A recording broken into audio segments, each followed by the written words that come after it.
Alors, je recommande aux gourmands de rester à l'écoute parce que le fruit dont nous allons parler avec vous, Thibaut, est non seulement savoureux, mais aussi excellent sur le plan nutritionnel. C'est la myrtille. Bonjour Thibaut Leclerc. Bonjour, oui, absolument. On dirait une armoire à pharmacie tellement elle est prête de vertu, la myrtille. Oui.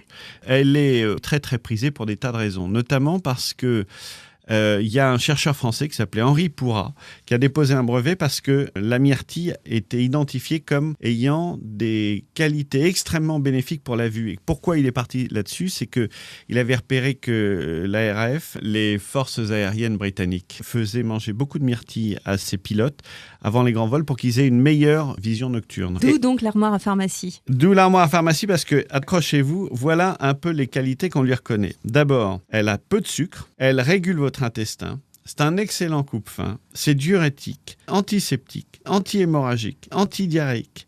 Et en plus, ça a des effets bénéfiques sur la cataracte. Mais surtout, ce qui est important, c'est que c'est bon. Ah oui, c'est bon. Tarte. Dans les Vosges et en Franche-Comté, c'est évidemment la tarte aux myrtilles qui est célébrissime. Dans les Alpes aussi. Dans les Alpes aussi. On va servir beaucoup les myrtilles avec des fromages blancs. Ça va très très bien ensemble.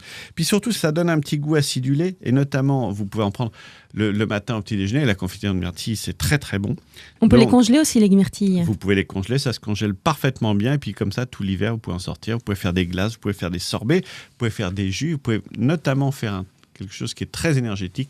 C'est un mélange de jus de myrtille et de jus d'orange. Alors simplement, faites attention si vous prenez des myrtilles sauvages parce que les renards font pipi à hauteur de 15-20 cm.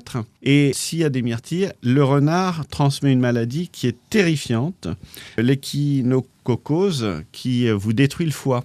Donc, même si vous les lavez, même si vous les congelez, la maladie se transmet. Donc, c'est pour ça qu'on va les cuire parce que c'est le seul moyen d'éliminer ce risque. Voilà. Donc, on en profite en montagne pour trouver ces myrtilles et les déguster. Rendez-vous sur terroirdechef.com pour écouter cette chronique.